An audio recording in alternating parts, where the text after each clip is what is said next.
Jésus allait de succès en succès. Il chassait les mauvais esprits avec autorité, il guérissait les malades à tour de bras. À la vue de tous ces signes, les 12 avançaient en conquérant. Jérusalem ne tarderait pas à être enfin conquise. Mais voilà que l'ambiance s'était assombrie lorsque Jésus s'était mis à leur parler ouvertement de sa passion. Pierre avait bien tenté de s'opposer à cette issue dramatique, mais Jésus l'avait fustigé avec rudesse. L'annonce de la passion transformait en cauchemar les plus beaux rêves de gloire et d'honneur. Bien sûr, tous connaissaient les prophéties du serviteur souffrant, qui annonçait un Messie défiguré et crucifié. Mais on ne voulait pas y croire. Alors, on refoulait cette perspective. Mais aujourd'hui, frères et sœurs, on sait ce qui est refoulé revient tôt ou tard et nous explose à la figure comme une bombe à retardement. Jésus avait dû insister et appeler à plusieurs reprises que les choses devaient s'accomplir suivant ce qu'il était écrit. Le livre de la vie contenait des points sombres qu'il fallait bel et bien assumer et l'issue fatale se rapprochait. Cependant, pour relancer le moral des apôtres, il emmène Pierre, Jacques et Jean au sommet d'une haute montagne. Là, Dieu exorcise la peur des disciples abattus par l'idée de la passion. Ce passage malheureux de la croix ne sera pas le terme de Pâques. En un instantané de lumière intense, les 3 disciples voient Jésus transfiguré. Son visage devint brillant comme le soleil et ses vêtements blancs comme la lumière. Jésus se laisse voir tel qu'il sera quand Dieu aura anéanti tous les ténèbres qui couvent. Ainsi, la transfiguration, c'est une prophétie qui annonce qu'il n'y aura pas d'impasse de Pâques.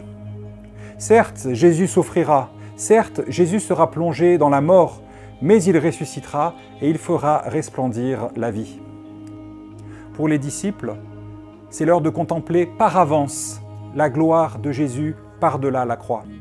Pour Jésus, c'est le moment de se laisser consoler par avance, avant d'entreprendre son exode pascal. Pour nous, c'est le moment de laisser Dieu transfigurer nos visages assombris, nos têtes d'enterrement et nos cœurs si soucieux. Les disciples voudraient bien demeurer dans cette nuée éblouissante, en contemplant Jésus métamorphosé en être de lumière. On comprend que Pierre veuille dresser des tentes et rester là. Mais non, il n'y aura pas de camping au sommet du mont Tabor. Il faudra reprendre la route de Jérusalem, assumer le côté douloureux de Pâques, monter sur un autre sommet, celui du Calvaire, et souffrir à la vue de Jésus crucifié. Et nous connaissons la suite. Les apôtres fuiront devant le corps défiguré de Jésus. Ils seront alors un peu comme la lune qui certaines nuits ne reflète plus la lumière du soleil.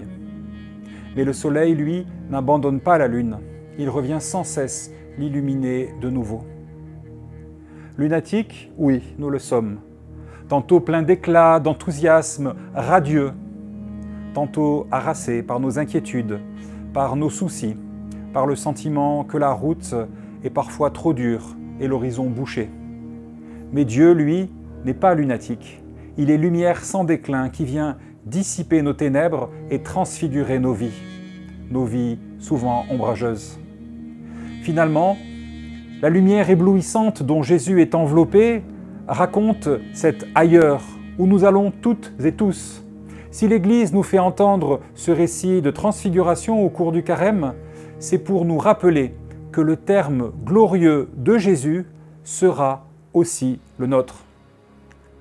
Quand on y pense, les amis, c'est fulgurant. L'expérience de la transfiguration de Jésus nous dit « Comme il est, vous serez ». Car le transfiguré n'est pas un électron libre. Tout homme est appelé à passer semblablement dans la gloire de Dieu. D'ailleurs, déjà au sommet du Tabor, Jésus n'est pas tout seul. Moïse et Élie lui tiennent compagnie. C'est-à-dire, à travers ces 2 personnages, toute la loi et tous les prophètes. Et ce rayonnement du Christ qui passe en d'autres ne sera vraiment accompli que lorsqu'il sera passé en tous.